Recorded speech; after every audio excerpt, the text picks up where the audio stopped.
Good morning. Good morning. How you doing? Fine, thank you. How are you? Good. I did finally get your images, okay? Oh, you did? Yeah. Mm-hmm. Oh, good. Yeah. Boy, so I did send them the normal way, Right. and they weren't going through the normal way. That's why I went that other thing. Well, they But were. They were just taking a very long time because when you took them, Oh, your really? phone was set to like the high resolution HEIC Oh, setting.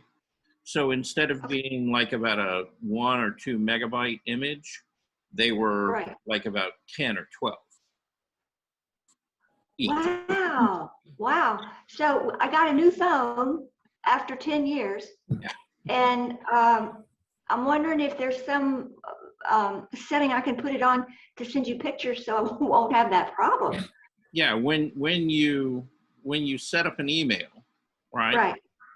And you'll hit send, or when you do the attachment, there'll be a little box come up, Right. and it will say, "Do you want to send it like full resolution, high Right. resolution, low, or just Right. put like like not low, but kind of like medium, or like 1 or 2 megabytes." Okay. It will say that out to the side about kind of the side. Okay. So, and it comes up when you send something, usually. And so you Okay. can make a selection then about how you send it. Okay. Okay. Well, that's a good tip on technique. Thank you. Yeah. But that way it'll go faster. What it's doing is it's basically setting up the email and then putting it there in your box until it kind of uploads all the data. And then when I get it, overloading the box. and when I get it and I open it, it looks like there's nothing there because you've embedded them into the actual email. But you have to wait about 5 minutes for it to download everything. Then the images start showing up on the page. Okay, so that's a good thing to know about when you're sending pictures in general, like to family or friends or whatever. You should always choose a medium resolution rather than the highest or the lowest. Yeah, if you want them to just open it and see it quickly. Now it'll show up, but it will they'll have to be patient, and they'll have to wait. And a lot of people, when they're scrolling through their phone and stuff, they'll open up an email, they'll look at it and go, yeah, but there's nothing there. And it's not that nothing is there, it's that it's downloading the image. If it's a particularly big file, it may take a few minutes to do. Understand. Thank you. Yeah, that's very. Sometimes if it's too big, it won't even send it. Well, yeah, if you go over 25 megabytes total for your email, a lot of servers won't take it. They'll reject it. Yeah. As undeliverable because the file is too big. Like you can't send a 200 megabyte file via email. Now you can upload it. You can upload it to like a site that you were using, but is trying to get it on the county email. The county email sees that as a foreign site, and so it won't download anything from it because it's afraid that it might download malware or something like that, so it blocks it. Right. But an email directly from you is fine. Okay. Well, I can't tell you how frustrated I was, and now I know why. Thank you. Well, I figured I'd try to explain that to you, because it's useful for everyone. And and like I said, now the thing that might have happened, okay, and I'm just speculating because I don't really know, is when you sent it originally, it was too large, right? Right. And so the server rejected it, so the email never showed up in my box because there ended up to be 5 pictures, so I can understand that. Yeah. Right.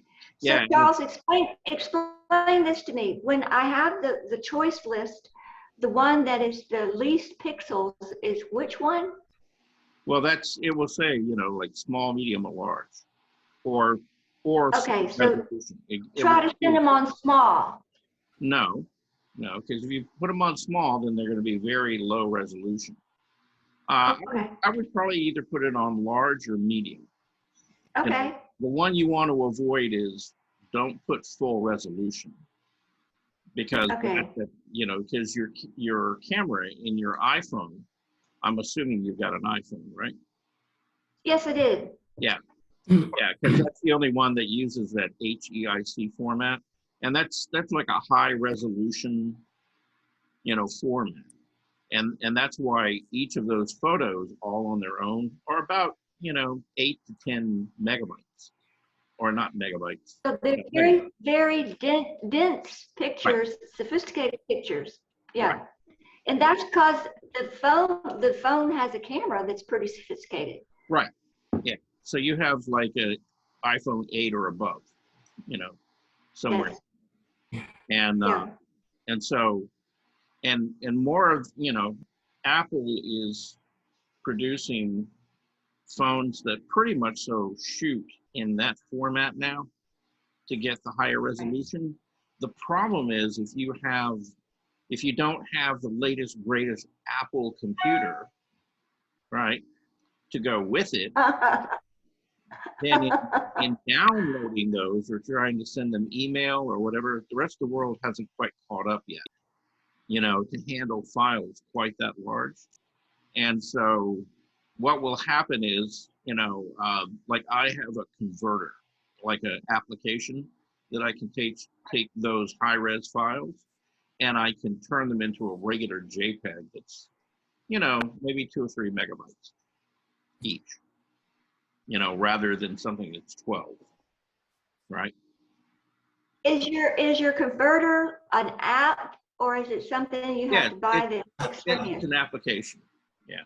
What's the name of it? Is it expensive? Is it free? I think it was like 19 or 20 bucks. You can download it from the Apple App Store, and it's HEIC converter.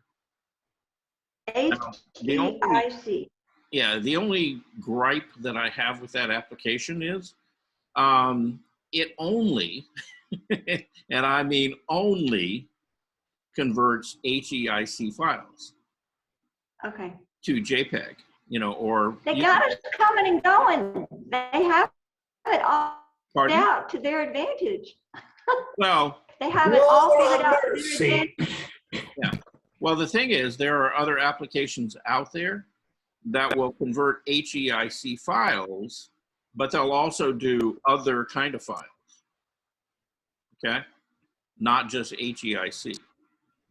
Okay, so if I were going to look for a converter, I should probably look for one of those. Yeah, that has like multiple applications. Okay. Okay. Now I bought one of those, and it's called Uni Converter. Okay. And it will, but it's like $60. But the thing is, it will convert video, audio, and image files. Okay. So pretty much, so it's called Uni Converter because it's, you know, basically they call it universal converter because it will convert all kinds of files to like image. You know, you have a limited selection. You know, if it's an image file, like you can change any kind of like graphic file to a JPEG, right? So that you can see it on your computer and share it and use it pretty much so universally. If it's a video file, it might, you know, you can change it either to like a QuickTime file for an Apple, or you can change it to a like Word movie file, you know, if you have a Windows, right? And Charles, you are a remarkable resource of information. That's incredible that you know all that stuff. Thank you. You have to know that to operate on a computer. That's just life these days, dear. So, yeah. Anyway, so I just kind of wanted to open that window for you so you could kind of look into it and see, you know. But there's all kinds of things out there, you know. And if you know, for most average people, it's probably not worth it to spend $60. And if all you have is an Apple, the HIEC converter, it's either very low cost or it may be even free at this point. You might look into that. And if it's a free download, okay, you got one more app on your computer and you didn't have to spend any money. So, you know, that's always the best route to go. Okay. Question. Good morning. Hey. What about those we cannot afford it and we don't have Apple? Then you're If you don't, Apple sold proprietary. you don't have to worry about it. To me, you were talking in Chinese. Because I don't have Apple. I cannot afford the Apple. Okay, but and you see, you don't have, if you don't have an Apple iPhone, if you have a Samsung or something like that, then they're not shooting in that you're not taking pictures in that format. So therefore, when you send pictures, you're not having the problem of them being 11 or 12 megabytes each. Okay. I have a $200 cell phone. Yeah. So it's shooting in kind of a standard JPEG format, and it's probably sending like about a 3 or 4 megabyte file. So so you could put five of those photos in an email and send it, and still be under the 25 megabyte limit that, you know, a lot of you know, a lot of the mail servers will accept. Yeah. For example, when they made us to change the internet carrier here in our complex, I lost all the picture. I used to be with AT&T. That's terrible. I don't know how to recover that. Yeah. So where are you with now? We are with Comcast. Yeah. Okay. But now, see, Comcast, they're just your internet provider. They're just providing you a link to the internet. They're not providing. They're not providing you a mail service. So they're not like Gmail or Yahoo Mail or the Apple Mail application or something like that, or Outlook, right? And that's the issue, you see, because you've got an internet connection, but you're trying to send an email. And if you're trying to send an email that's, say, 35 or 40 megabytes of images, none of those mail servers will accept that email. They'll kick it back because it's too big. You know, they won't download that much information. See?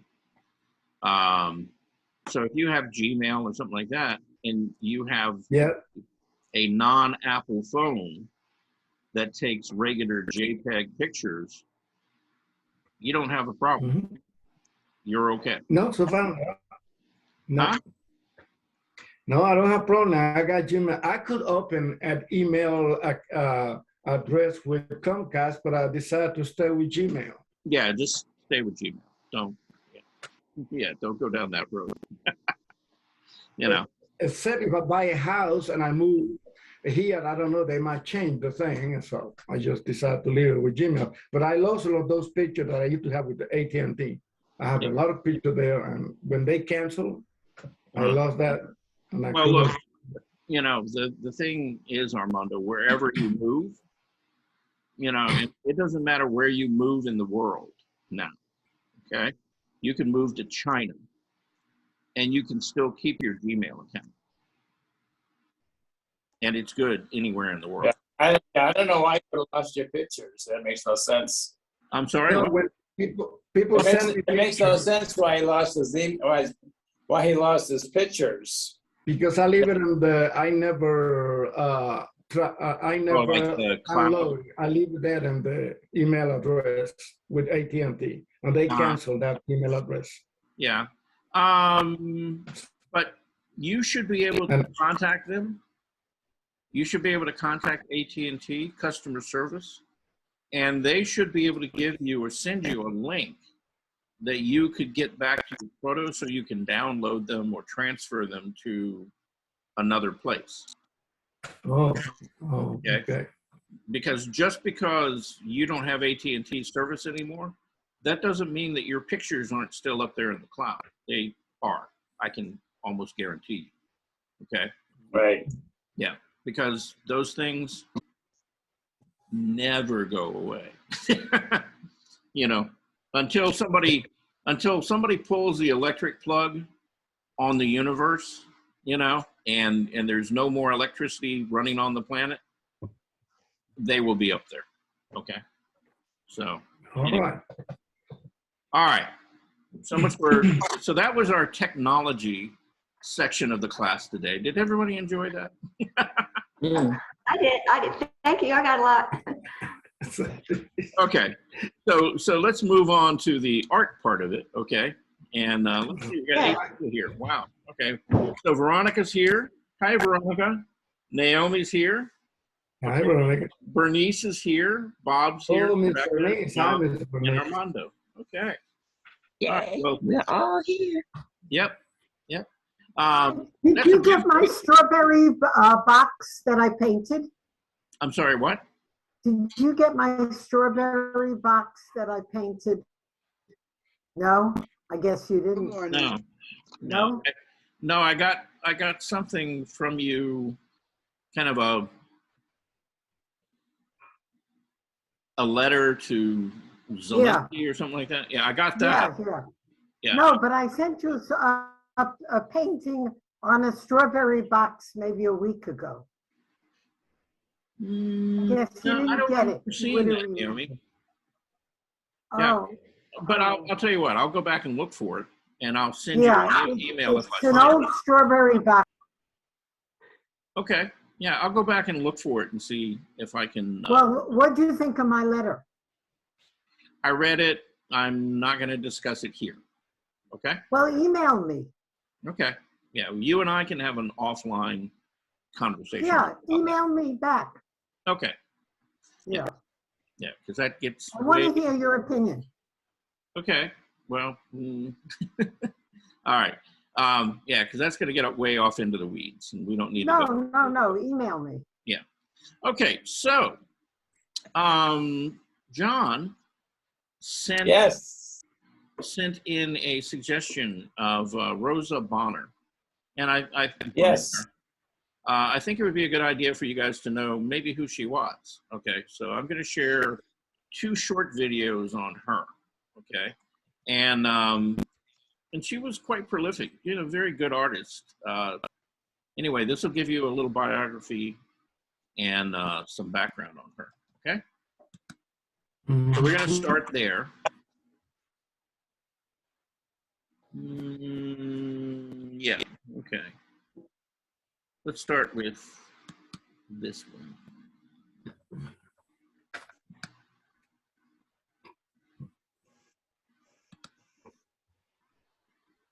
Is that her? No, that's James Gurney.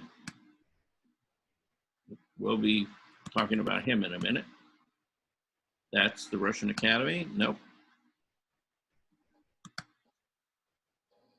I gotta find her. Rosa Masterworks. Okay, yeah. That's one of them. Where's the other? Oh, man. No. That's the Russian Academy. Yeah, I think it's this one. Yep, this is the one. Okay, so we're going to start here. Organization.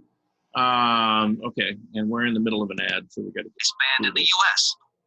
This real-time translator device is taking the world by storm. Yeah, we all need a translator. Here we go.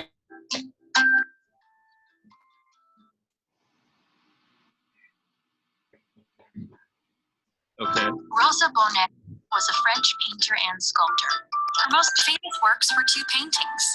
Plowing in the Niverne is a painting of a farmer plowing through the soil with oxen. The other is the Horse Fair, which depicts the Paris horse market. Bonner was born in Bordeaux, France in 1822. As a child, she was considered unruly. She didn't like school and was often very disruptive. This made learning at school difficult.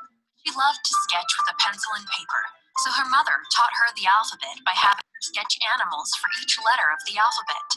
This grew Bonner's love of animals that she... Now, we've never heard of anybody ever doing it, right?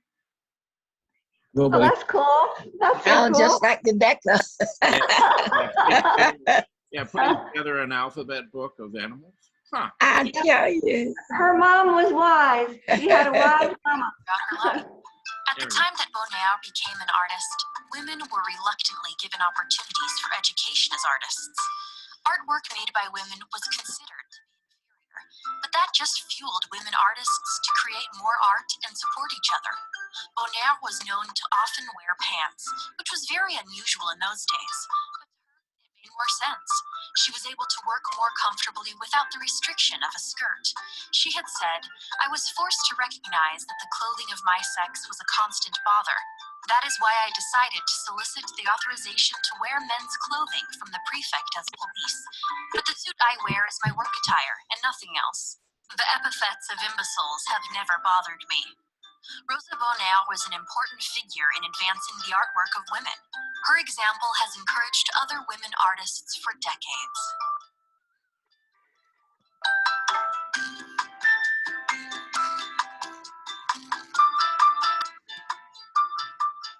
So, any thoughts about Break any good old language Rosa? barrier with this.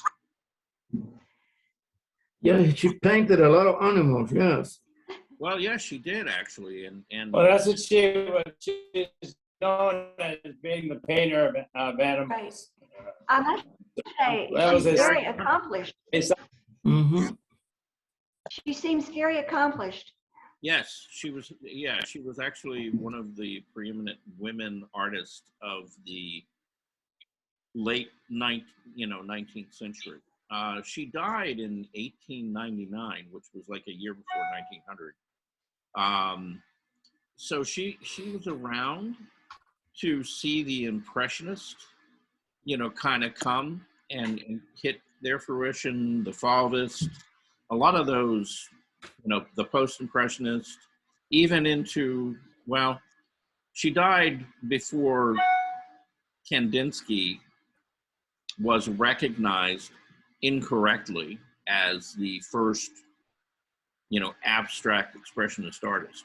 Because that was like in 1912. But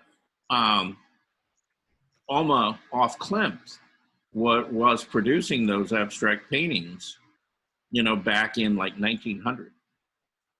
And so Bonner died just a little before, those started, showing up.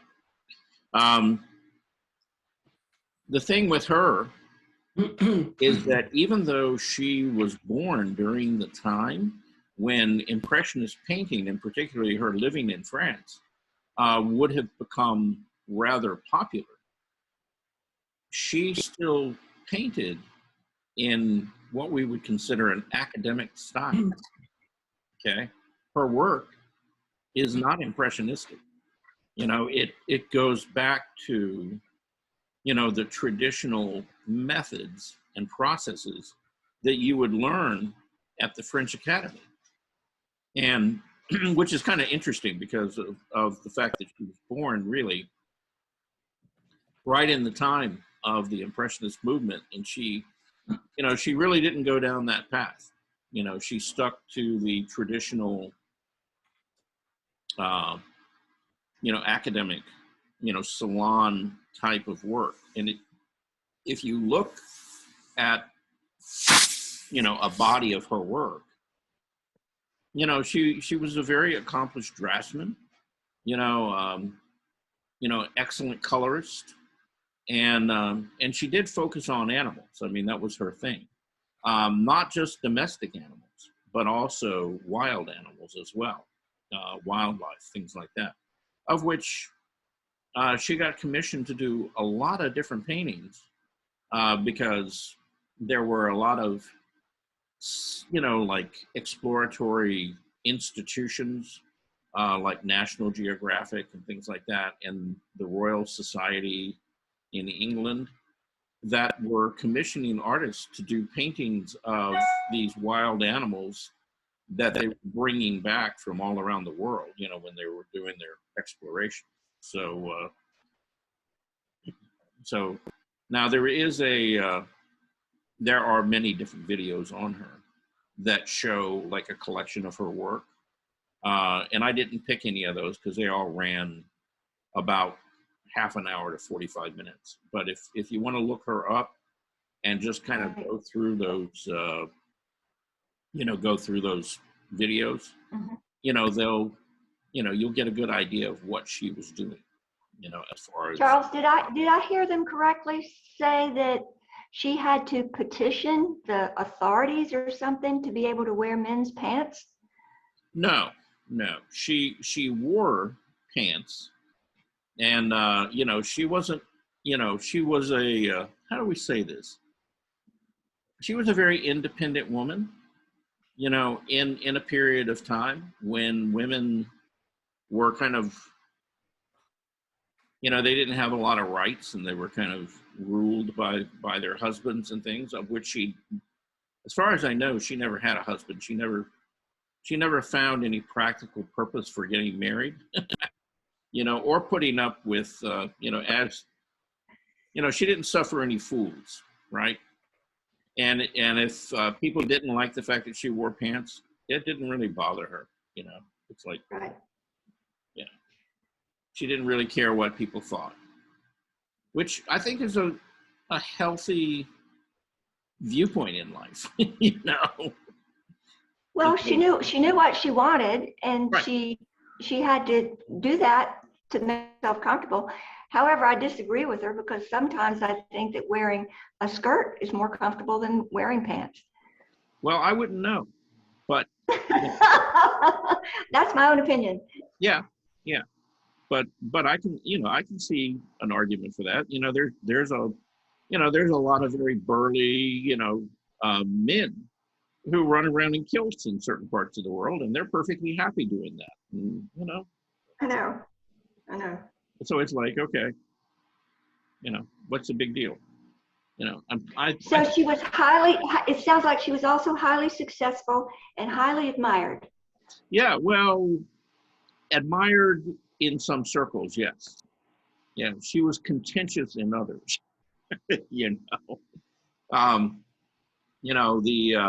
Like the French Academy, folks like that, they kind of had problems with her sometimes. Anyway, we're going to watch the second video on her. You'll get probably a little bit more of that. But yeah, she was definitely a very interesting historical character. Okay, she was not this meek, demure woman. So, all right, come on. All right, again, get through the ad. Is it Marlon? The richest and most famous female artist of 19th century France, Marie. That's it. There she is. Spent the last 40 years of her life entrenched in her small chateau above the Seine River town of Tomery. Since her death in 1899, her Chateau de Baie remains frozen in time, a mere still life reflection of the artist's daily routine. Her worn brown leather lace-up boots, matching riding gaiters and umbrella, sit on a chair beside her artist's mug. Her wire-rimmed eyeglasses rest on an open desk. Her sheet music still sits perched upon her grand piano. There were other female painters in her day, but none like Bonner, who shattered female conventions of the time with her lifelike paintings of animals. That she was a woman with a gift for self-promotion contributed greatly to her celebrity and her notoriety. So did her eccentric personal life, preferring men's clothing. She was a woman who never married and a champion of gender equality, not as a feminist for all women, but for her devotion to her art. Sought after by royals, statesmen, and celebrities alike, Empress Eugenie, wife of Napoleon III, arrived unannounced to Bonneur's chateau one day and was so taken by the artist's work that she returned to pin the Legion of Honor on the painter's bosom. Genius has no sex, the Empress would later declare. Emperor Maximilian of Mexico and King Alfonso VII of Spain also decorated her, while Tsar Nicholas II and Empress Alexandra of Russia met her at the Louvre, while composer George Bizet is said to have commemorated her with a now lost cantata. A tomboy from childhood, Bonheur was called a boy in petticoats by her grandfather. From an early age, she focused on painting animals, which she believed had souls just like human beings. As a teenager living in Paris, Bonheur began copying paintings at the Louvre, and she learned how to draw and paint animals in motion with photographic precision. At 19, she showed 2 small paintings at the prestigious Paris Salon, while in 1848 she won a special prize from the Paris Salon's Committee of Famous French Painters of the Day. Soon after, she received a generous commission from the state of France, which resulted in her massive painting entitled Plowing in the Nivernais, which still hangs in the Musée d'Orsay in Paris. Today, her name and works are largely forgotten in France, although in 2019, the Musée d'Orsay featured a small exhibition of Bonheur's little-known caricatures, which created interest in her work. And there you have it, Rosa Bonheur's animal masterworks. Today, if you like learning something new every day, subscribe to the Daily Dose on YouTube, or sign up for emails at dailydosingnow.com. Okay, so that gave us a little more insight into who she was, and it showed her a little more of her work. Anybody got any comments, thoughts? John, you kind of put us up to this. So what are you thinking? I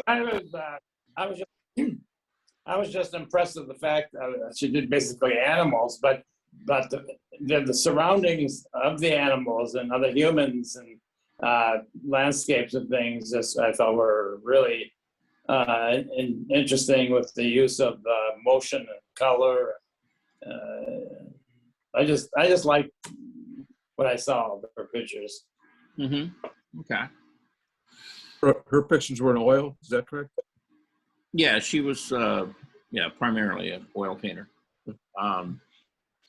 So this gets a little bit outside of talking directly about her, but I want you to just, because of the emphasis of this class and the inspiration class, I want you to think for a moment, what it would have been like in 1899, okay?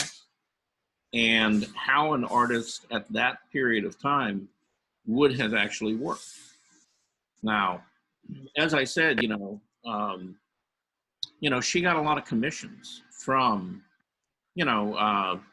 different scientific institutions and things like that to paint wildlife. They would bring, dead animals, basically, to her, like lions and things like that.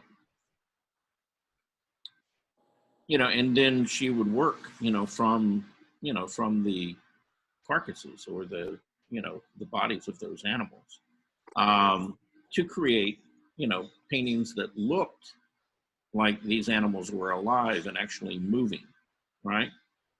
Now, also take into account that, well, she died in 1899, but she basically worked as an artist during a period of time when photography was being developed as well. And not just photography, but also motion pictures, the very early, studies of human and animal motion were available to her, though not easily accessed.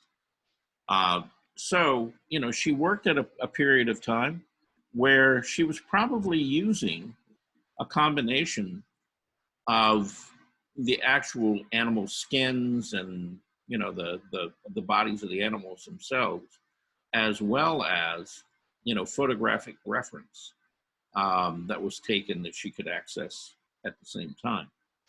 And, you know, the scale of some of her paintings is really quite large. You know, so, you know, working as an artist during that period of time, you know, was actually, it was one of those golden periods in the art world where, you know, there was fusion of a lot of different types, you know, of resources available to artists that had never been there before. And so, you know, she came along at a good time.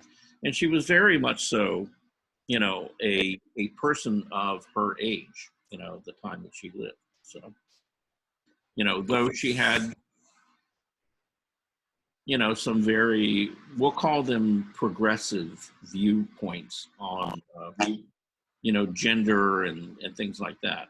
Again, she wasn't really part of the feminist movement, but she was certainly an example for women later on to look at in the suffrage movement and things like that, and to, you know, to kind of point at as women being as capable, you know, in many fields as men. And so, you know, so that, you know, that kind of went off, you know, in a whole totally different direction, you know, but, you know, it was, again, you know, it had to do with the time that she lived in. You know, also keep in mind that that was right about the time that in cities like Vienna, you had the, what was referred to as the Jugendstil, or, you know, we would kind of call it the Viennese Renaissance. You know, you had people like Klimt, Schiele, you had Freud, you know, who was writing his books on psychology and things like that, you know, all about that period of time. So it was an interesting time to live, you know. All right. Anybody got anything else they want to say before we move on from Rosa? I wanted to thank John for pointing her out to us. Yeah. Yeah. My pleasure. Yeah, she's an interesting person in history. Yeah, and believe me, there are a lot of them out there. You know, if you go digging around, you can find quite a few of them. So the next thing I want to share is somebody who is a little more contemporary. Well, a lot more contemporary. Is anybody familiar with a gentleman by the name of John Guernsey? No. Okay. Well, Guernsey, like the cow? Kinda, yeah. John is a painter. He's actually a world famous illustrator. Okay. Anybody ever hear of a book called Dinotopia? Oh yeah. Oh, it's terrific. My kids loved it. Right. Yeah. He, you know, that put him on the map, you know, as a famous artist and illustrator of our time. And the thing is, you know, since we're having this discussion about, you know, people who were painting animals and things like that, you know, Guernsey is one of the best out there. And again, you know, he follows a very, you know, kind of a very scientific approach. You know, does a lot of research on his work, a lot of preliminary drawings, things like that. Well, he's pretty much so retired from doing quote unquote illustration. And there's a demonstration of him painting an old biplane that I want you to watch.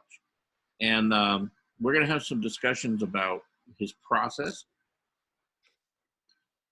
which, by the way, is inconsistent. You know, he tries a lot of different things. And you're going to see some really wackadoodle things, you know, that he's doing.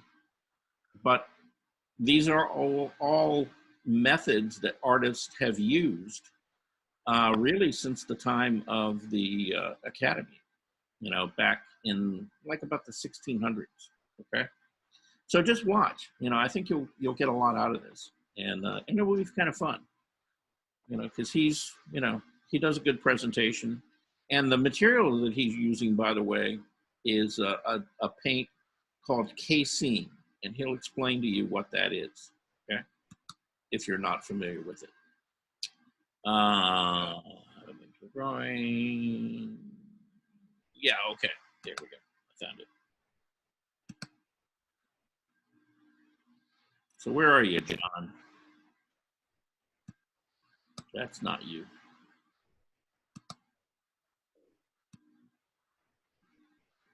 There you are.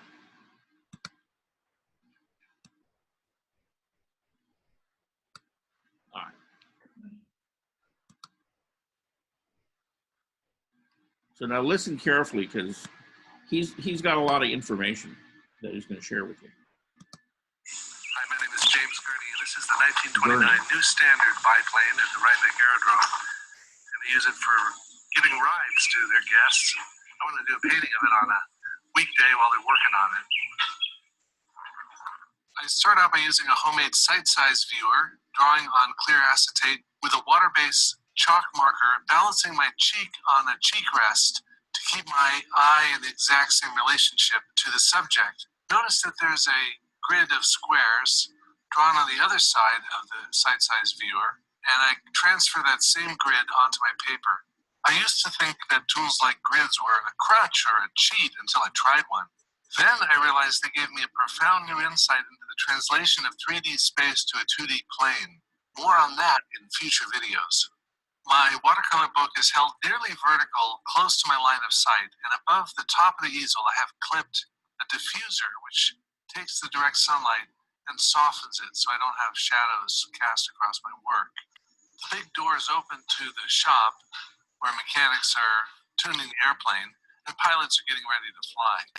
I'm Rob Williams at Old Rhinebeck Aerodrome, and getting ready to practice a ribbon cut, the Delsey die, where we take a roll of toilet paper and get it all set up here, a few windings, out in the end, go up, and then from 1,500 feet we toss it out and see how many cuts we can get in it. What's the most you've ever gotten in one? Me? I don't do it in a regular. Actually, the first time I did, I got 10 cuts. From there. Yeah. So,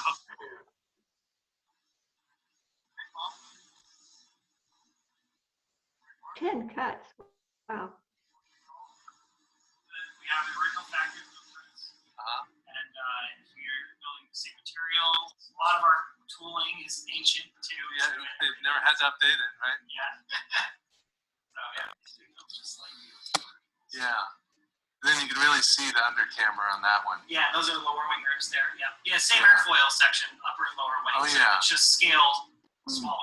Yeah. Okay. Beautiful. Thank you. Yeah, no problem. What do you do for does the other one have an original engine? It has another radial. It's got a Continental. It's heavy, like what they have on like the Stearman biplanes. Okay. Most common airplanes. I'll be using casein paint. Casein is an opaque, water-based painting medium that was popular before acrylics came in. I have cadmium red scarlet, cadmium yellow medium, raw sienna, golden ochre, titanium white, and ivory black. This video was sponsored in part by Sin Studio, an art school in Montreal that trains students in concept art, design, and illustration. They've got classes online and in person, taught by industry legends. I also got help from Imagine Effect magazine, a group of artists, animators, and illustrators dedicated to passing along top-tier traditional drawing and painting skills in the digital age.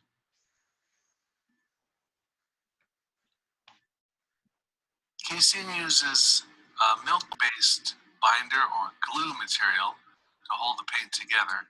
It's weaker than the acrylic polymer emulsion, which I like. Makes it more like gouache. This dark line is the opening of the door of the shop just above the wing.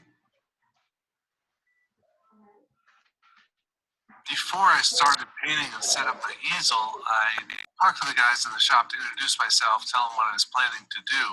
And I also wanted to know if the airplane was going to be there for a while, or if they were going to take it out and fly it. And they looked at all the pieces of the engine that were laid out on the wing, and they said, oh yeah, it'll be here a while. I like standing because I can look back and forth between the painting and the subject more or less at the same scale. Those of you who watch other videos on my channel know that I paint differently each time.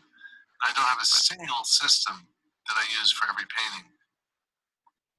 There are so many ways to paint and so many materials you can use that I can imagine it'd be almost bewildering to someone just starting out. But let me explain a little bit about this method. I'm painting area by area, almost in a coloring book type fashion. I was sure enough of my original drawing that I could go in and fill in all the shapes between the lines.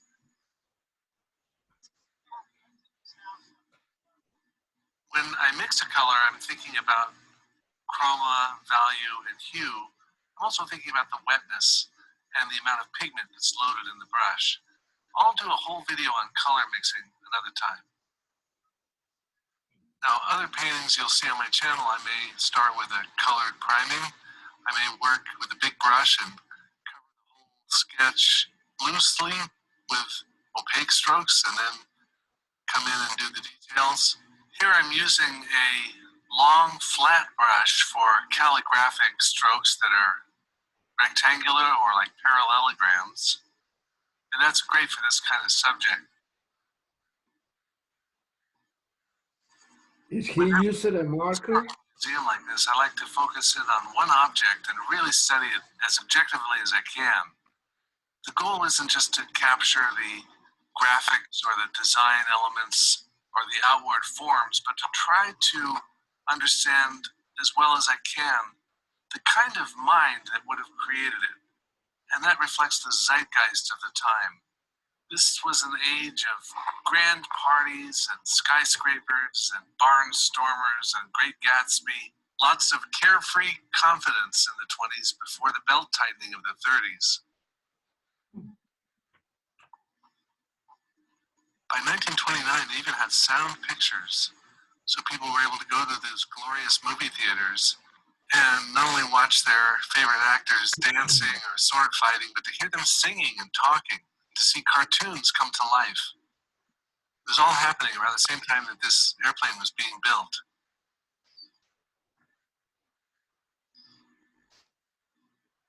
When we think back to the era of this biplane, it's easy to think of them as quaint old antiques, but from the point of view of 1929, looking forward to what aviation might hold as promise for the future, it was an area of blue sky opportunities. Not only did you have the biplane that evolved quite a lot from the early days of the Wright brothers to the modern 1929 new standard, but you also had single-wing airplanes like the Spirit of St. Louis that Charles Lindbergh flew. And there were dirigibles, lighter than aircraft, that were useful for carrying passengers and freight. And then there's the autogyro, which used a passive rotor, like a helicopter, except it could take off and land safely even when the power was cut. They used these in demonstration flights in front of the Capitol building and the White House in the day. There was also the flying wing, which didn't have the normal design of a conventional aircraft, but no one really knew which configuration would take over. And then you had streamlined cars that had this teardrop shape. This was all futuristic, and science fiction was evolving. Okay, I want to back up just for a minute.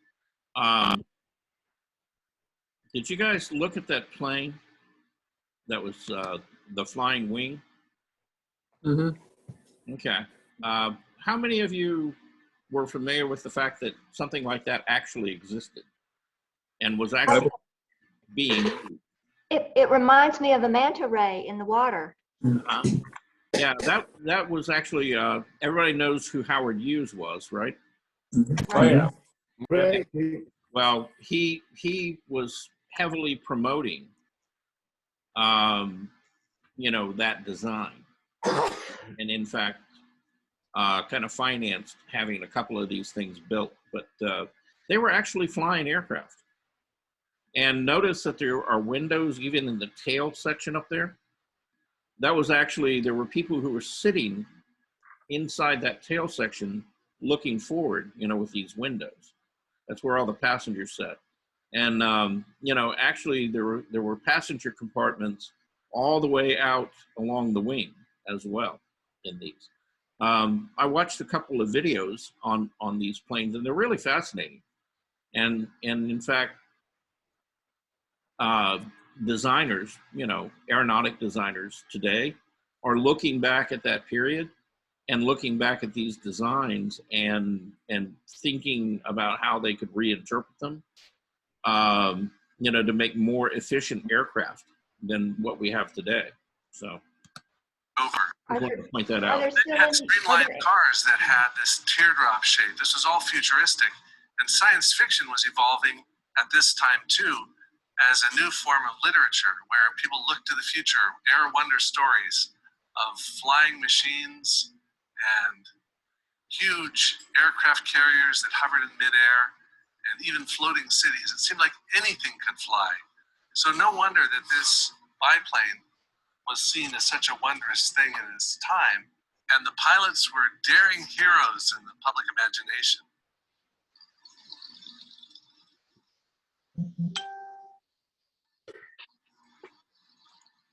The sun is out now, and what I'm painting are the cast shadows beneath the wings, the fuselage, and the rear stabilizer, all applied with a round synthetic nylon brush. The D-25 new standard biplane has a 45-foot wingspan, top speed of 110 miles an hour, carries 4 passengers in pairs, 2 sitting side by side, with the pilot sitting behind you. Open cockpit. I tried it a few years ago. It's great fun. A real thrill when you take off.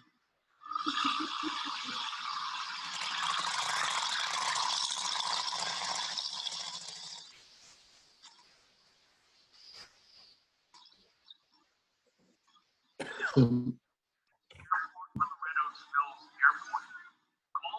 weekend afternoons in the warmer months of summer, the old Rhinebeck Aerodrome puts on incredible air shows and puts a lot of their aircraft up in the air so you can watch them flying. Even on weekdays during the summer, you can come and see a lot of the airplanes in the hangars, on display in the museum, or even out in the airfield sometimes. In the late 1920s, the Navy flew out of this airport. There were air shows staged there. Last September, the American Association of Aviation Artists came, and a bunch of their artists painted from a plane they brought out. And I have a link in the upper right-hand corner to a painting I did with them during that workshop get-together. All of this inspired Cole to someday become a pilot and acquire a collection. But it would be years before he got started doing that. At age 17, I still don't have any blues or greens or purples on my palette, just the black. I have those other cool colors in my bag, and I can bring them out if I need them. The only reason I haven't squeezed them out is I don't really need them that badly. I can make a bluish color out of black and white, making it gray. It looks bluish. Black and red and white makes a purplish color. Black and yellow makes a nice green. This way I can keep my colors simple and try to give the painting sort of an old-fashioned historic look. Let's think for a second about yesterday's tomorrow, how the future looked from 1929. Did the people who imagined the future, the science fiction authors, the futurologists, did they get it right or did they get it wrong? Did the future come out at all like they expected? Well, we got space travel, we got commercial air travel, but we didn't get the flying car, at least not as a practical mode of travel for the average person. What they failed to imagine or predict was traffic jams, parking lots, freeways, suburbia, all the outgrowths of the automobile. There's no way in 1929 they could have anticipated the stock market crash, the Depression, World War II, the Cold War, and all the things that have followed since.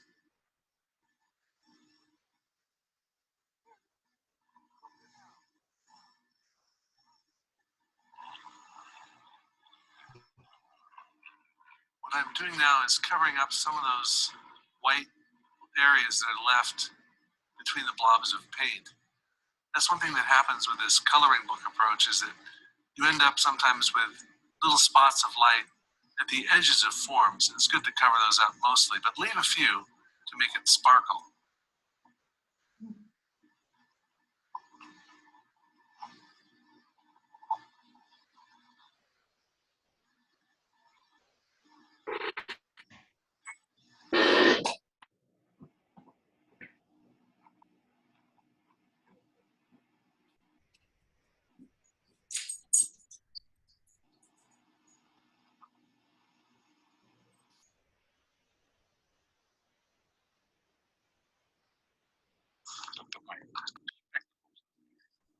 I was just looking at the ribs inside there and how they're undercambered in the back. Yeah. Smaller and smaller brushes. Oh, is this acrylic? I tell Ken that it's casein, a precursor of acrylic, and actually the oldest paint known to humankind, 50,000 years old, based on what archaeologists have found in the caves. And if you can't find casein where you live, don't worry about it. You can use gouache, or you can use acrylic gouache if you want a more closed surface.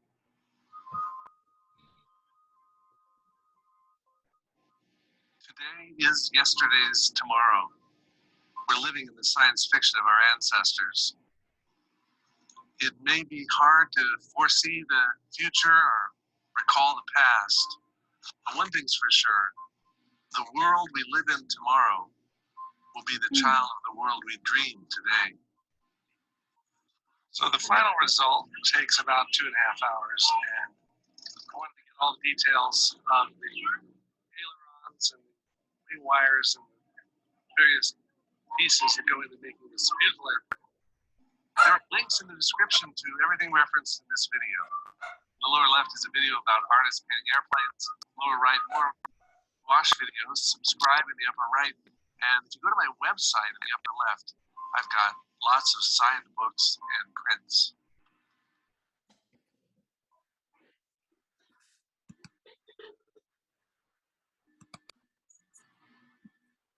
Okay. Let's see. Hang on.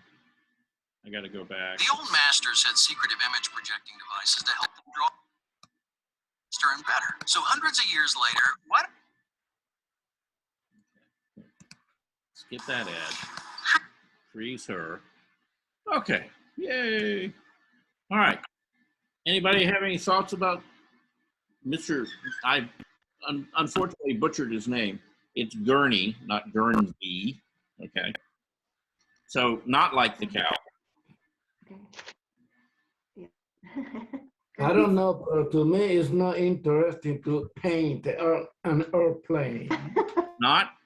Okay. No, I don't see any. I don't see art in that. Huh. Is a gouache acrylic watered down? I'm sorry. Can you say that again, Naomi? You were breaking up. He said he used acrylic gouache also. Is that acrylic watered down?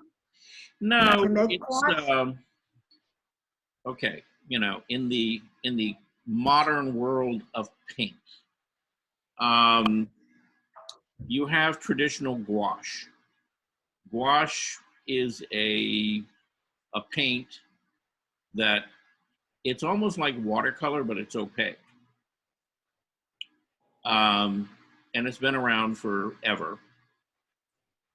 And what they've started doing now is some manufacturers have started to make a gouache and they've added acrylic polymer to it. And why it doesn't make it acrylic, I don't know. You know, but it's a combination of acrylic and gouache. So, you know, okay. it has a little flatter look to it. It's easier to reproduce, you know, if you scan it or photograph it, because it doesn't have the slick, shiny surface of acrylic. I've never used it. I've heard of it. I've never actually even seen it in the store. So I don't really know where you would get it. So I can't, you know, I'm not going to act like I'm an authority on what it is. I'll just forget about it. Huh? I'll just forget about it. I thought it was acrylic with adding water, but it's not. No, it's another paint product that you can find out there in the world. Again, I've never used it, so I mean it might be wonderful to use, you know, or it might not.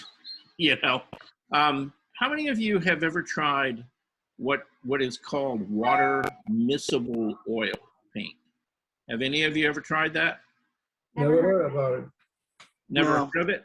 Well, it's basically oil paint that you can buy now that instead of using terpenoid and like a petroleum base thinner, you can actually use water to paint with. Oh, And it's oil paint. okay. So they've done something to the oil paint so that it, you know, will thin or break down with water instead of like terpenoid. So for those people who have breathing issues, you know, cannot be in a room with a lot of fumes and stuff like that, water miscible oils, you know, are an alternative. You know, and the advantage is that you still get the slow drying time of oil paint, but you don't have to use the harsh chemicals. Okay. Do the oil paint make a fuse inside the room? Yes. Yeah. Well, you know, the oil paint. How you notice it?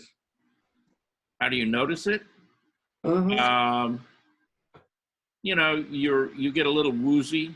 You know, if you're working in an enclosed room, you get a little bit high because of breathing the thinners and stuff like that. You know. Now, in this guy, I observed that he hold the brush in the way that you tell us all the time not to hold it that way. Yeah. Right. Yeah, but he's using a different product for his painting. Oh. Oh, well, you mean, you know, in looking at this last video? Yeah, he's using it more like a watercolor brush. And he's painting at an easel, but he's also painting with it laid back kind of flat. So he's holding the brush like you would for doing watercolor. You know, not for doing like an easel painting. So, Charles, yeah. could you explain what all those gizmos and gadgets were that he used at the beginning for the sun, the shadows, and the looking through a piece of plastic? What was that all about? Okay. At the beginning of the video, right. He was very scientific. He was very scientific, like you said. So what was that for? I just didn't understand it. Okay. So once upon a time, when artists started going outdoors, you know, this is back in the Renaissance, and they were trying to draw architecture and buildings and things like that. And Leonardo Da Vinci actually did this, okay, and came up actually with some of these methods. He took a sheet of glass and he would actually draw or trace the image that he was trying to draw onto the glass itself. Okay. Now the glass was gridded off on the other side, and so basically he could choose any kind of proportion he wanted. Let's say that it was 4 by 5, right? Right. So 4 by 5 could end up being a 16 by 20 painting, or you know, if you multiply that out, you know, bigger sizes. But what it did is it gave him a proportion, and he could grid that off onto a canvas and then transfer that drawing, you know, grid for grid, you know, onto his canvas and scale it up. Okay. Oh, now I get it. Now I get it. Thank you. Yeah. So that's what he was basically doing, is he was looking at the, you know, by tracing that off on that piece of plexiglass, Right. he had a template that he could then trace that, you know, because his paper that he was working on had the same grid, the same grid. Okay. You know, it may not have been the exact same size, but it was the same number of squares, right?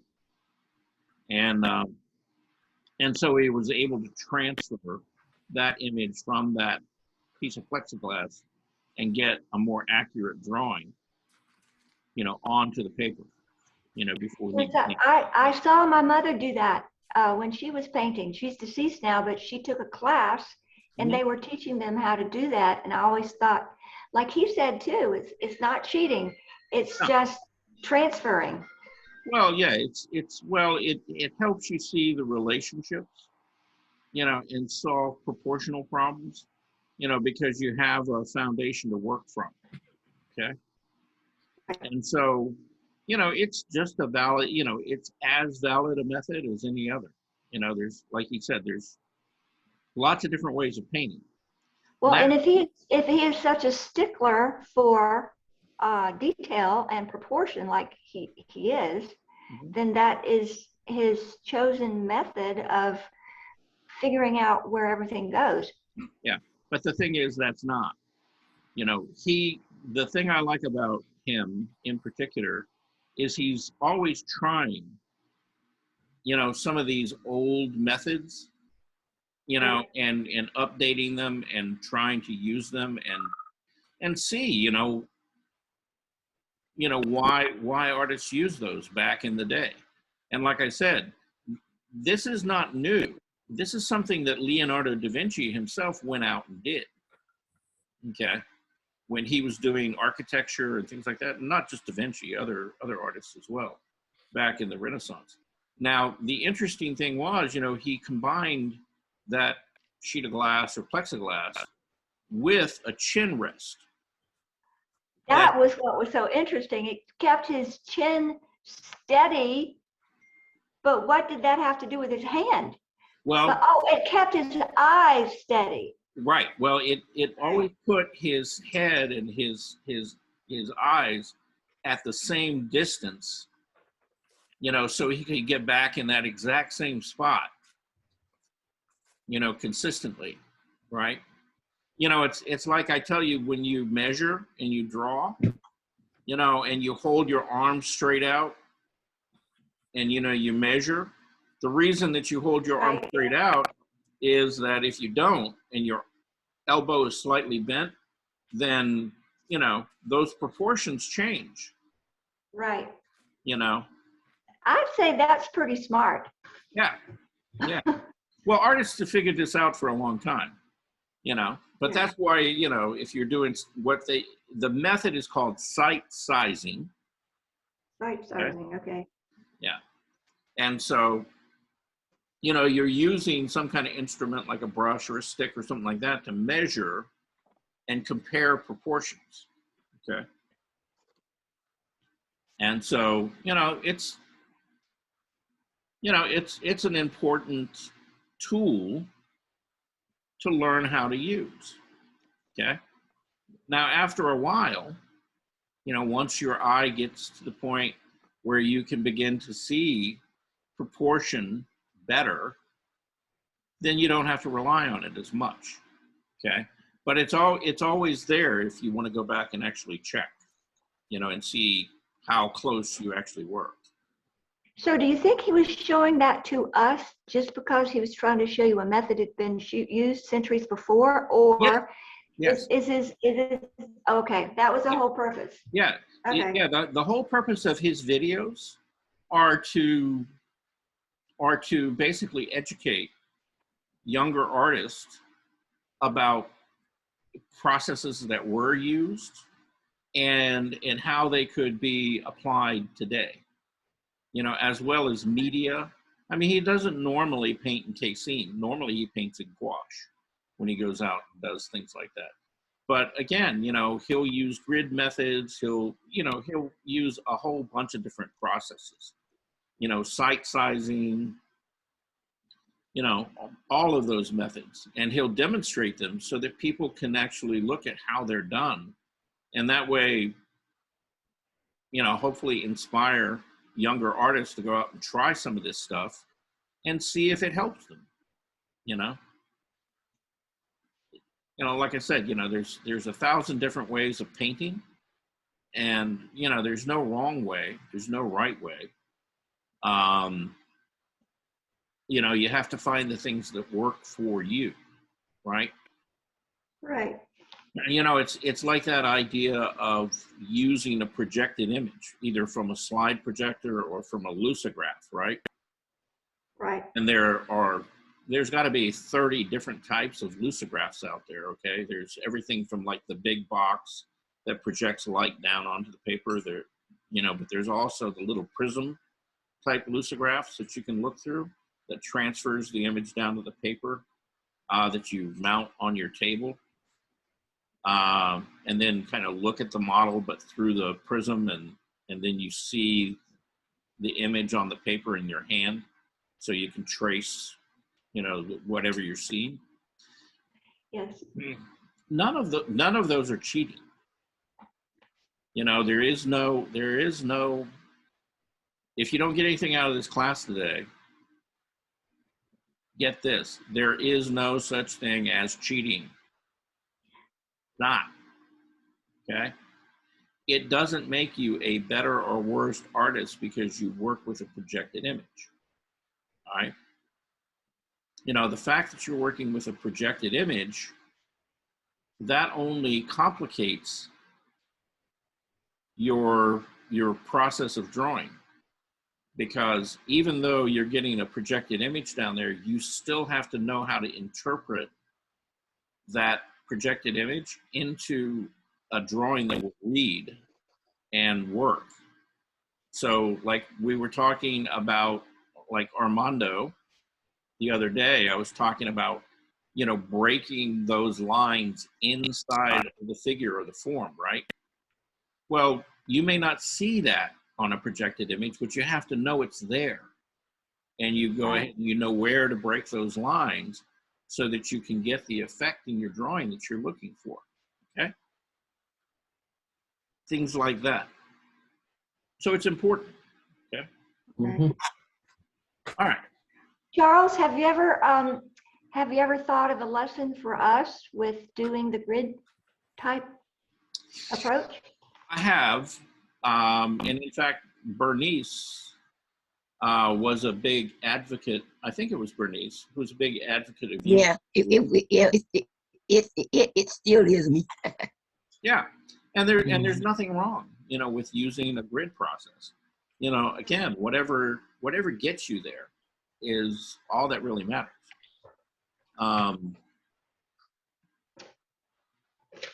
You know, I'm kind of at the point where I don't find it that useful most of the time. Now, there are times when I find it very useful. You know, like for example, if I'm doing a portrait of someone and I want to get like a really, really accurate drawing and I'm working from a photograph, then, you know, I might create a grid to the scale of the canvas that I'm working on and then overlay it over the photograph. And that way I can transfer, you know, the features and things, you know, on the grid to the canvas and get a more accurate drawing. There's nothing wrong with that. It's fine. Okay. All right. We're gonna take a look at, there was a video that popped up right after John's or James' video. And we're going to take a look at this. This girl's got this little orange box. It's not very long, but I was curious about it. I didn't watch it all the way through, but you know, it's about urban sketching, of which we're going to be doing a little bit of. So it will apply to the plein air class coming up. And so, you know, let's take a listen and see what she has to say. Everyone, Sarah Noda here with Urban Sketchers, and I'm going to show you how this ugly orange gadget can change your urban sketching game. So let's get started. Let's start with a little share of a sketch I did this week with NYC Urban Sketchers. This is Citrovia, and Citrovia is an adorable little pop-up here at NYC. It's all about lemons and citrus. It's essentially an art installation. It's free, it's outdoors, and I just encourage anyone that lives here in New York City to go ahead and check it out. It's worth it, and there's a lot more to see than just what I sketched right here. All right, so how can my ugly orange gadget up your urban sketching game? Let me show you. When I sketch on location, I often bring a chair with me, and this is just imperative because it gives me so much more flexibility on my composition of where I want to sketch. So what ends up happening is I often have my sketchbook sitting in my lap, and I have nowhere else for my supplies to go. I don't have a table, I don't have a bench to put them on, so I need a solution that works for this. And that's where this comes in. What is this? This is like a mechanical wristlet. It's something that I think like handy women and construction workers use. The brand is called Top. I got it on Amazon. I think it was like really cheap, like $10. What makes it magic is that it's magnetic. So this surface is entirely magnetic, and it also has a handy dandy little pocket right here, which is indispensable in my opinion. So let me put this on and show you how I use it.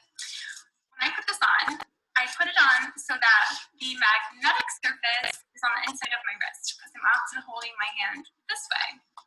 So we're going to tilt it just slightly. I use it with my metal palette, of course, because it's magnetic. That's what we're taking advantage of.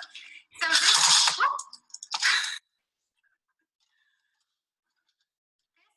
just your standard magnetic palette. This happens to be Whiskey Painter.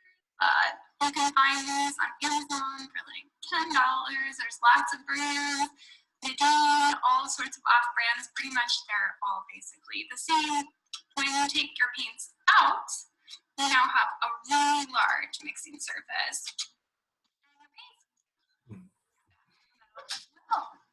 So I take my paint and I pop it onto the magnet. So it's right there. Easy for me to hold on to. On the back of my palette, of course, we have this thumb hole because, well, it's not a hole, it's a wire, a thumb wire to make it easy to hold. So that I can pop on to my hand right here.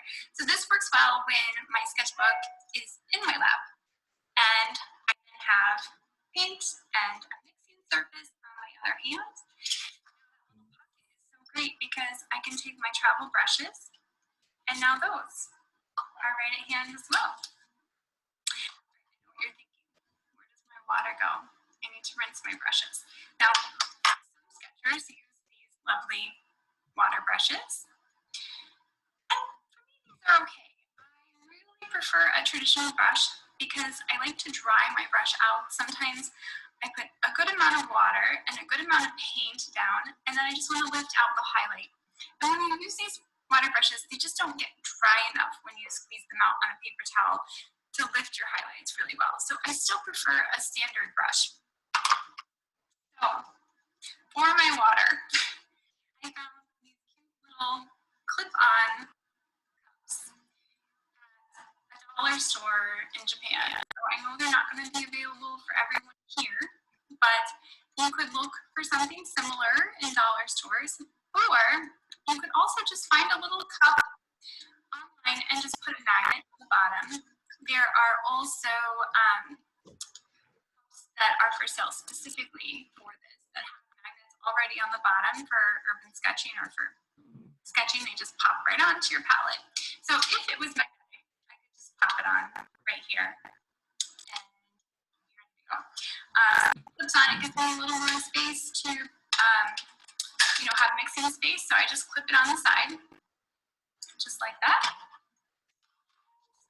I'm able to dip in my paint and paint. Now, obviously, though I'm holding this now, my water would spill, but when I'm sketching, I'm holding it flat.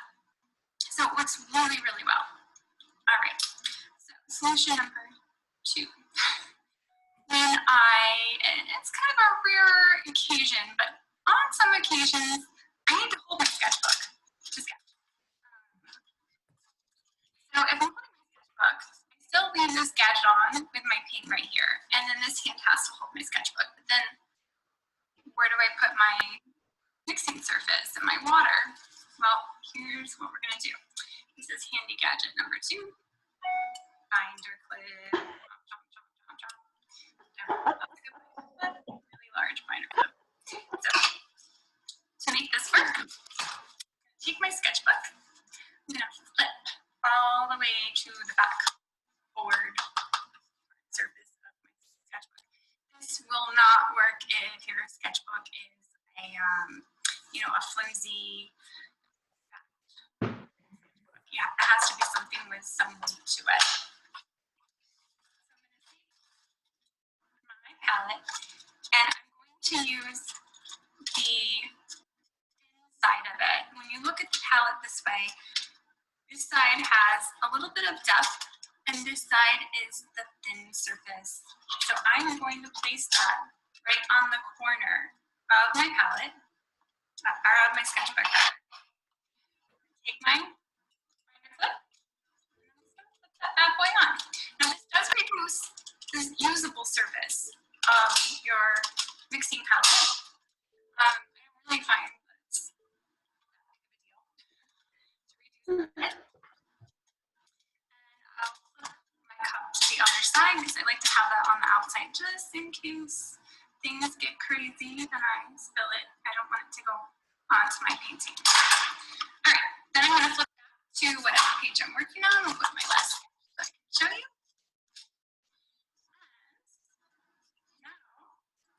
Oh my Now, goodness. binder clip. I have my sketch, and I have my mixing surface with my water in one hand, ready to go, ready to paint. Works. All right, guys. I hope this has been helpful to you, and perhaps you want to get one of these ugly orange gadgets to paint with as well on location. But it's a solution that works really well for me. When you're out in the field, you're going to find ways to make things work for yourself. And hopefully, maybe this might work for one of you too. So I hope you enjoyed this video. If you did, give it a like down below and leave me a comment, and I'll try to make. Okay. Anybody got any thoughts about that? No. No. I think she's very clever, but I can just see me doing that and turning my hand the wrong way and spilling the water entirely or something. Yeah. She's very well coordinated. Yep. Yeah. Well, I don't know her personally, but she seems like she's kind of one of these very expressive people that kind of talk with her hands a lot. And so I can't see her, engaged in a conversation and painting and, the hands going around without making a mess. But, I thought it was an interesting idea about how to limit and downsize your materials so that you could have everything readily available and not have to take like a huge paint box out, and particularly for people who have mobility problems or can't walk a long way with like a heavy backpack or something like that. This is probably, it may not be the ideal solution for somebody like Armando, but, when Armando gets outside, and has to walk 3/4 of a mile to something that he wants to paint, it's going to inspire him to like, okay, how do I lighten my load? How do I get to where I want to go and not have to take all this stuff and make like multiple trips, right? Because the one thing you'll get good at as an artist is this thing called schlepping. okay? You know, schlepping is an art form all in itself. And, you know, we get really good at it. So anyway.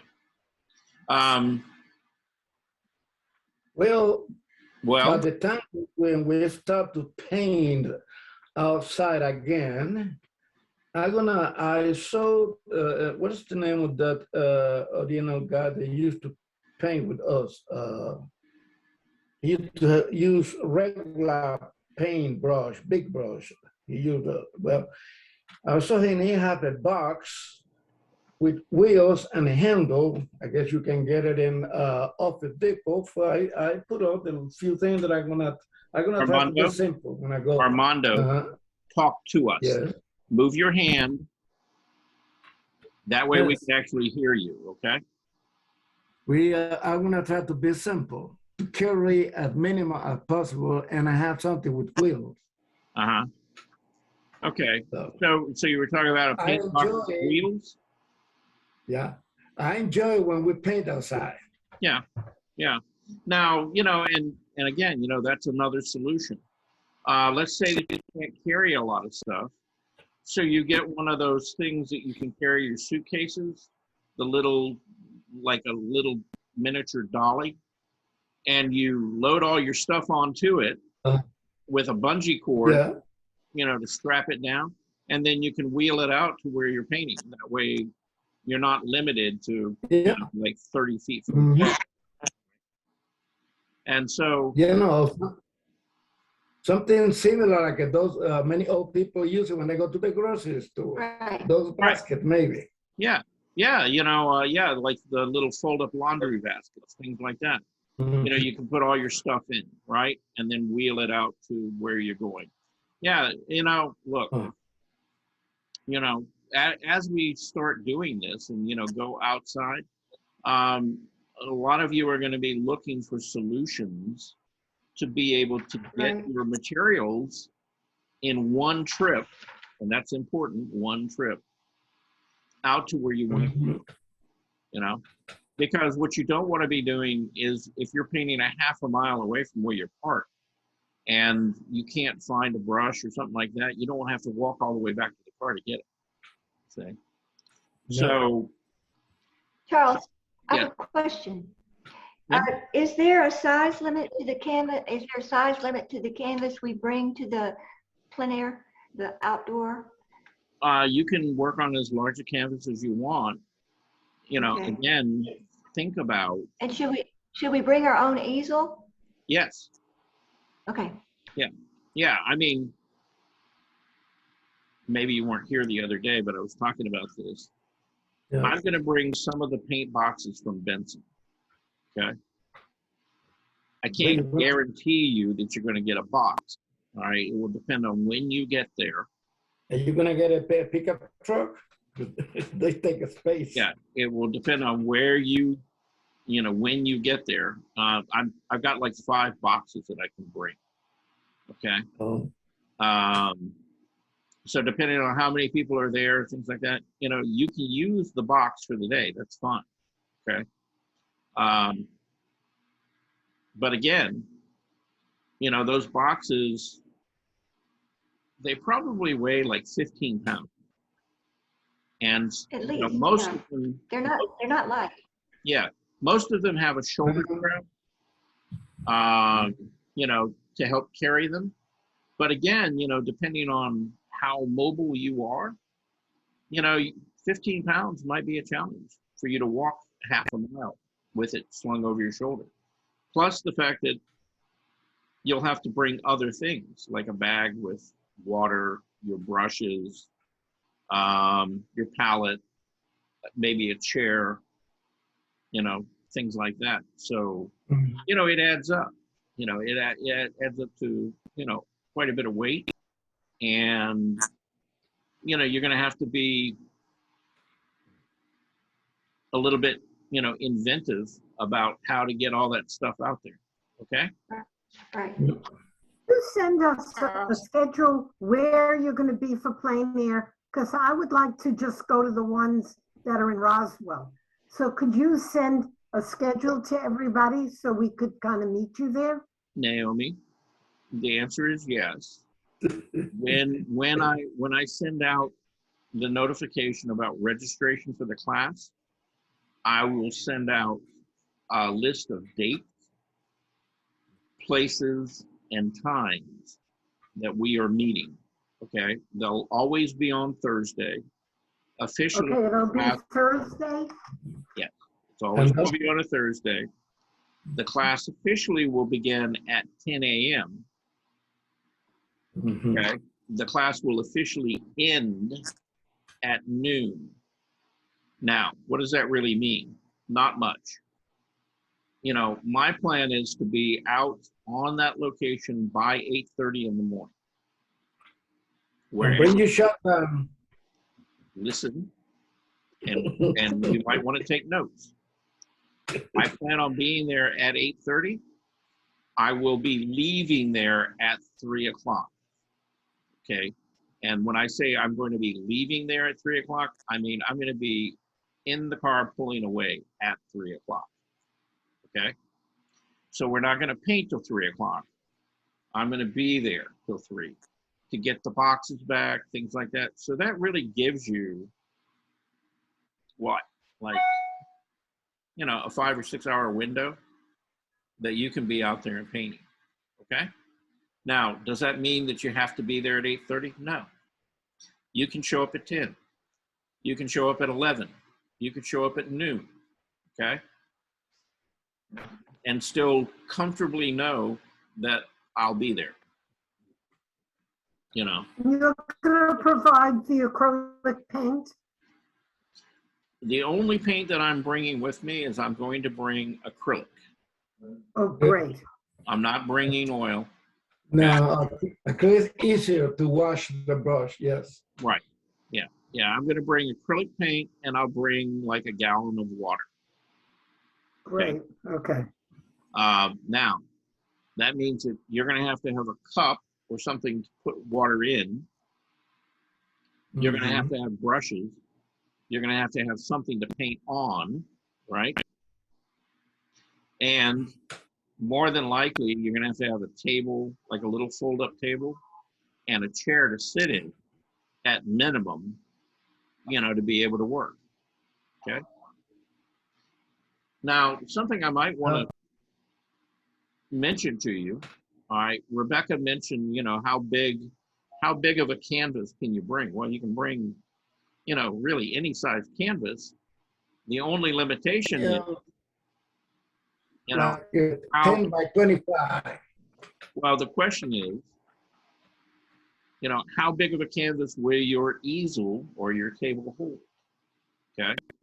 If you show up with a big canvas and you have no way of putting it on an easel, that's not going to help you a lot. Okay. Likewise, let me also mention the fact that it doesn't have to be a canvas. You could work on paper. You could get a watercolor block, right? And we've talked about what those are. It's basically a pad of watercolor paper, and it's a glued edge, so it's already pre-stretched. And you can use acrylic paint on that watercolor paper as well.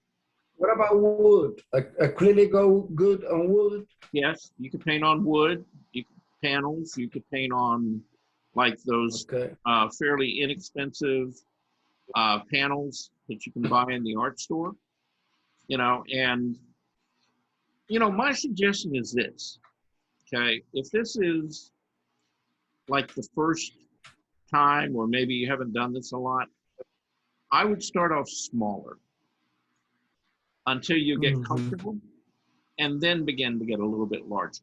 Okay, don't start off big, you know. So what do I mean by smaller?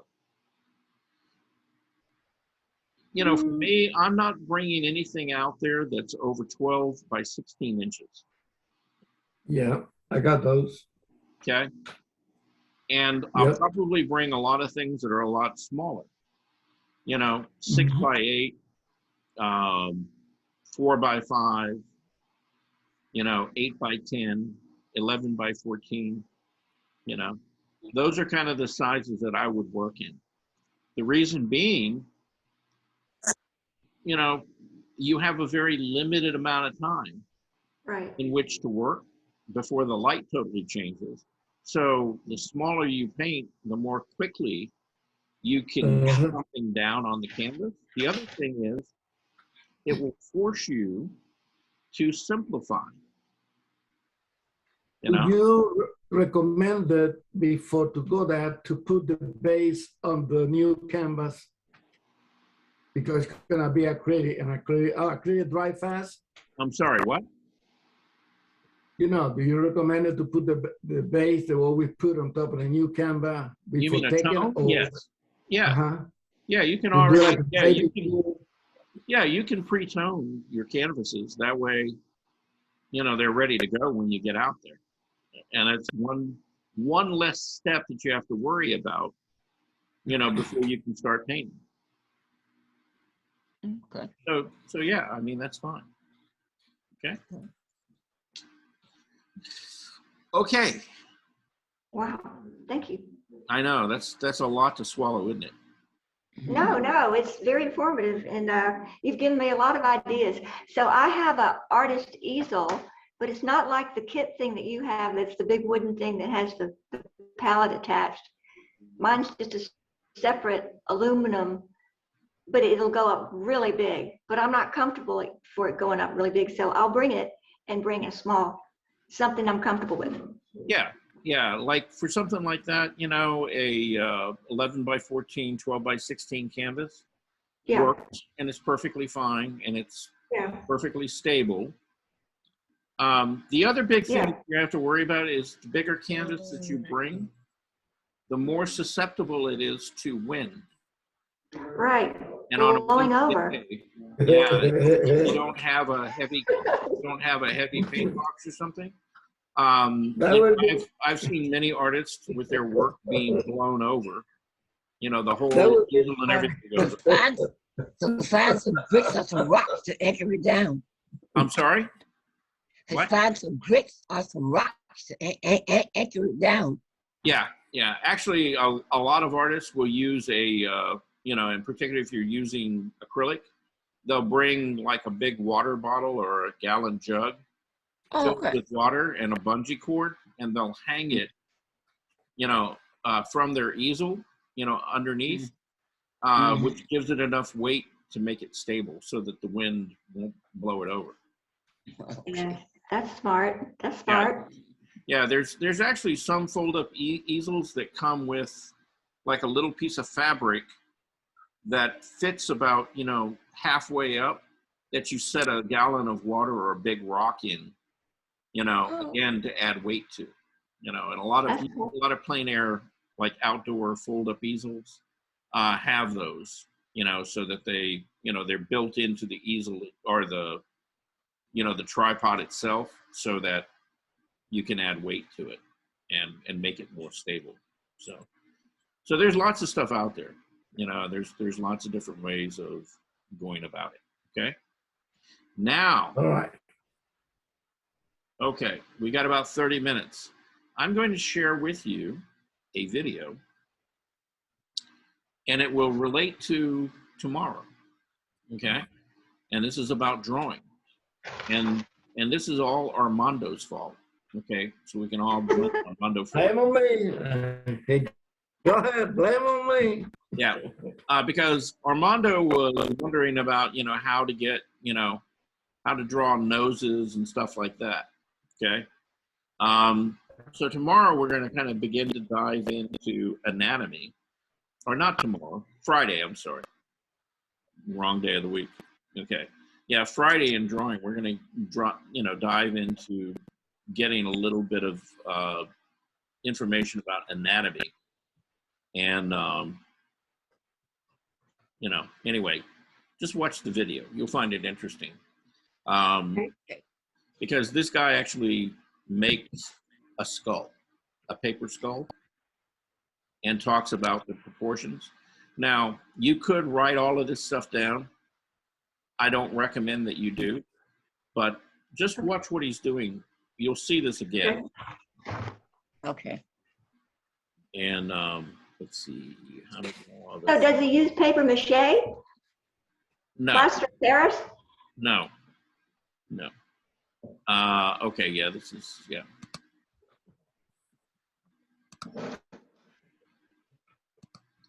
No, he does not use paper mache. Now, there are videos on making skulls out of paper mache, but this isn't one of them. Interesting video, though. Were invented by Vladimir Lenin, life drawing academy tutor. And are you? How to make a paper skull, okay. This lesson is special because some of the methods of drawing a skull were invented by Vladimir Lenin, life drawing academy tutor, and are unique to this course.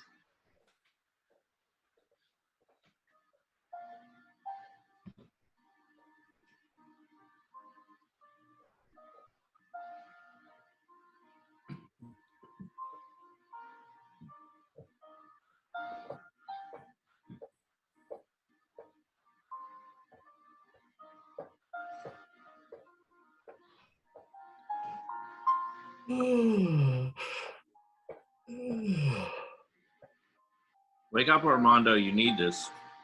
The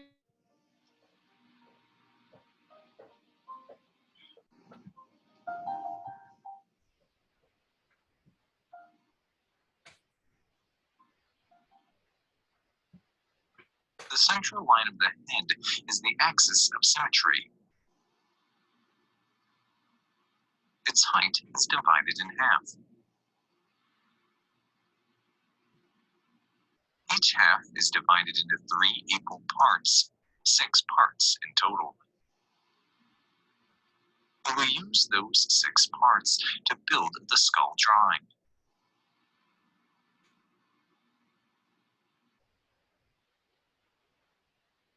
The level at the second mark is the widest part of the skull. This circle represents the cranium, the part of the skull that encircles the brain. The lower 3 parts are divided in half. This is the center of a smaller circle.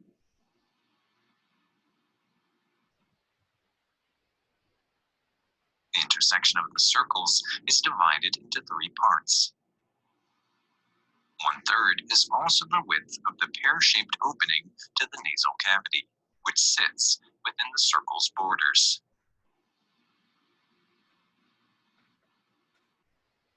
The third part of the skull is divided into 3 equal parts. This helps to locate the nose root or nation.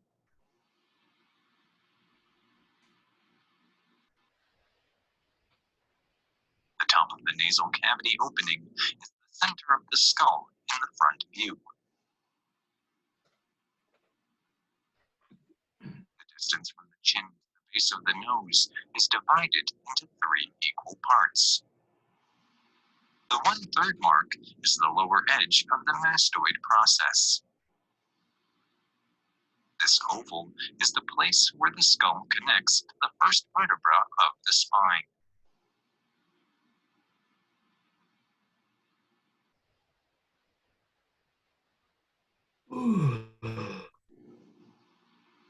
The 2 marks are boundaries of the dental structure's width. The 1/3 of the big circle is used to locate the points of the lower jaw.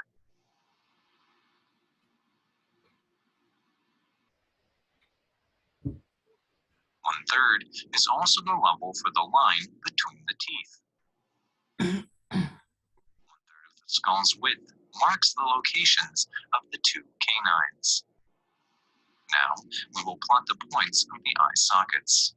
The widest points of the smaller circle are projected to the nasion's level.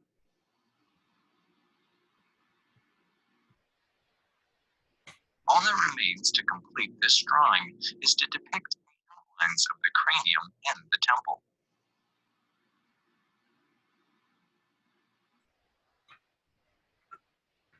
The following method of drawing the skull's side view is invented by me and is unique to this course. The vertical line spans 5 parts. The horizontal line goes at the level of the first part. Another horizontal line is at the base of the nose.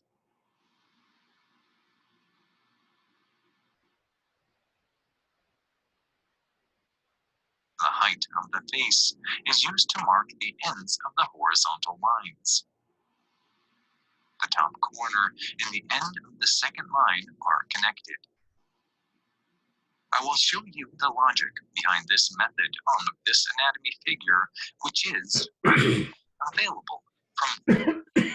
You may see that the diagonal line in drawing is parallel to the red line that goes through the top of the forehead.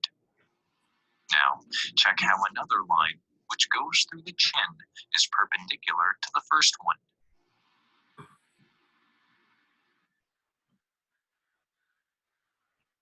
You may also notice that the second line divides the first one in half.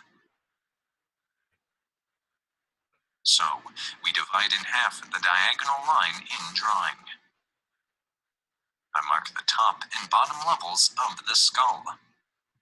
The second diagonal line is perpendicular to the first one, just like in life. This line ends 1/3 from the top. The vertical line goes from the other end to the middle of the skull. The horizontal level goes through the cross point of the diagonal lines. The skull ends at the end of this line. The top of the skull is vertically aligned with the cross point. You may see on the model that the height of the face is the same as the distance from the forehead to the base of the skull. This is also the distance from the forehead to the back of the skull. Here's the forehead point. This is how the cross point projects to the top of the skull. Here's another key point. In the back of the skull at the cross point level.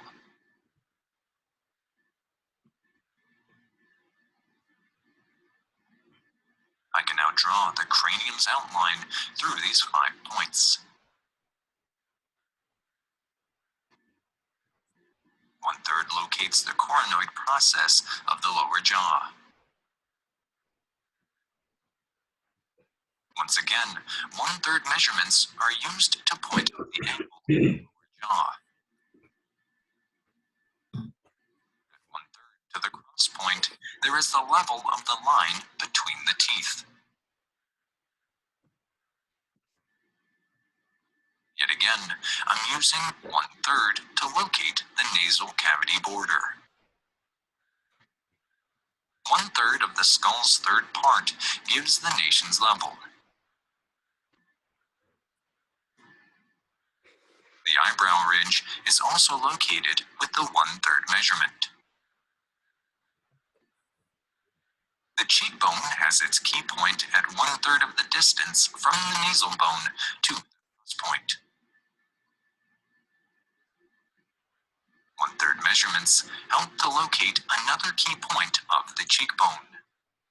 This point helps to locate the eye socket's edge. Do not be overwhelmed with the multiple proportions and alignments of the skull. Every person's head has a different shape, and those proportions will vary in life. You don't have to memorize every proportion, but having a general understanding of the skull construction greatly helps in life drawing.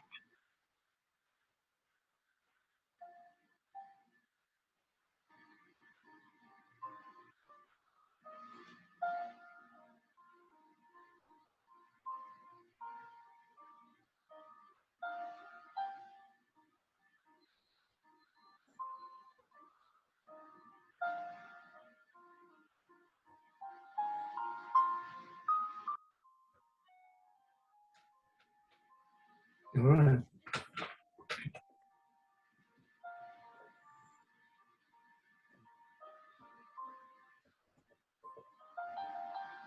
Glue.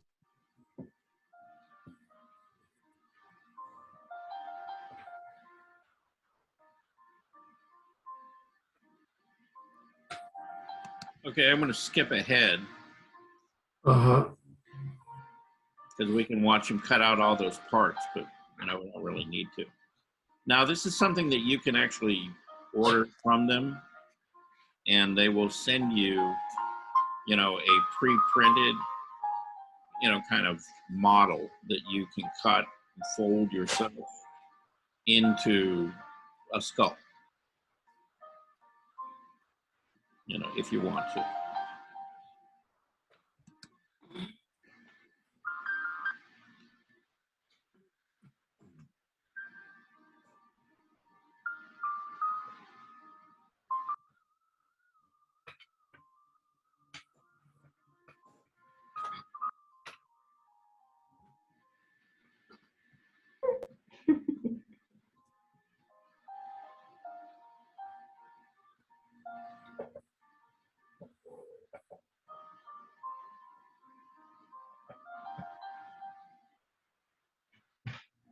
Do you know what all great fine artists have in common?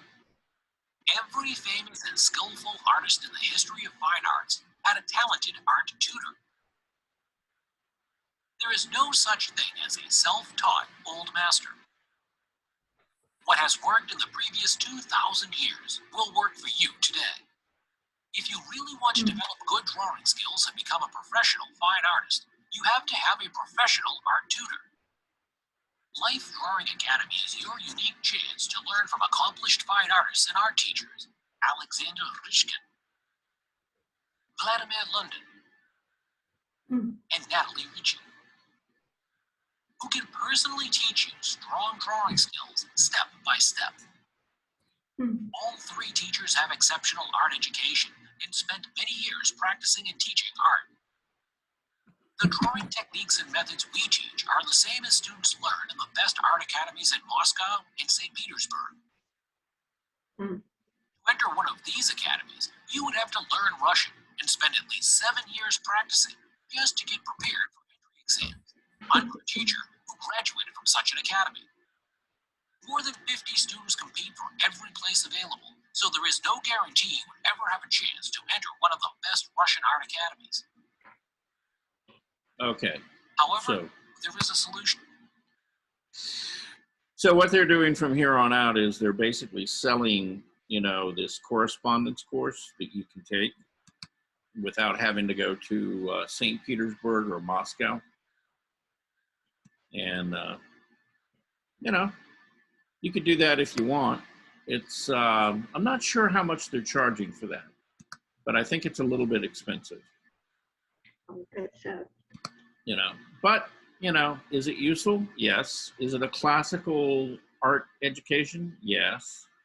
Can you do it in less than 4 years? Yes. Okay. So, for a young person, wanting to learn how to classically draw, it's a good alternative. And the one thing that they offer in their education course is that you're assigned one of those 3 people as your mentor. And so you're dealing directly with them, sending things back and forth on the internet. Right. And they're giving you direct critiques, and that lasts for the period of time when you're a student, but also they're open to, giving you critiques and insights, really for the rest of your career. That's terrific. That's a bargain. Yeah, as long as they're alive, Right. Yeah. And considering that they're all younger than us, they'll probably be around longer than I'm guessing. There's no guarantees, but anyway. Charles, what struck me about that is that idea came into my mind. We are fearfully and wonderfully made, and that our proportions are tied into mathematics and geometrics.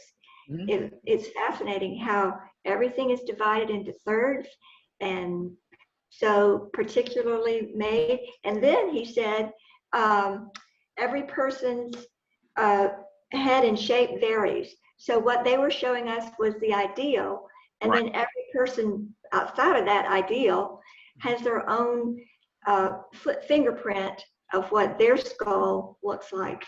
Right. Yeah. Yeah. And you know, we've talked about that a lot. You know, it's like in drawing portraits, you know, or sculpting a portrait. There were accepted classical proportions, right? And those are just ideals. You know, the fact is, you take two human bodies and they may not follow those classical proportions. You know, they're more individual. And, you know, if you actually study any kind of like medical illustration or anything like that, what you'll find out is the fact that even, you know, even the configuration of your muscles and vascular system and things like that is not identical to anybody else's. It's individual. And so, you know, for 90% of the people, right, you know, they may have a femoral nerve that runs a particular way, but there's people out there who have variations on that, okay? And, you know, it may, you know, and I'm citing a specific example. You know, there's it's about 10 to 15% of the population of the world that has that femoral nerve running in between a muscle that's actually split around it. And that's what creates sciatica for a good number of people, because instead of running to one side, either the left or the right of the muscle, it actually goes right through the middle of it. And when that muscle gets irritated, you know, it presses on that nerve and you get sciatic pain. See? And, you know, that's just a little quirk in human anatomy that, you know, a lot of people don't know about, but it's there. And, you know, if you know somebody with, you know, severe back problems, more than likely, you know, they have a bifurcated femoral nerve, and that's causing them all their problems. So I got a problem, but I affect my right leg. yeah, well, again, you know, it could be because of that femoral nerve, you know, running either to the left or the right of that muscle, but it could also be bifurcated. The muscle could be split, and when you irritate it, it inflames the muscle, which presses on the nerve, and that gives you back pain. You know, and guess what you can do about it? Nothing. Nothing. You can't do anything about it.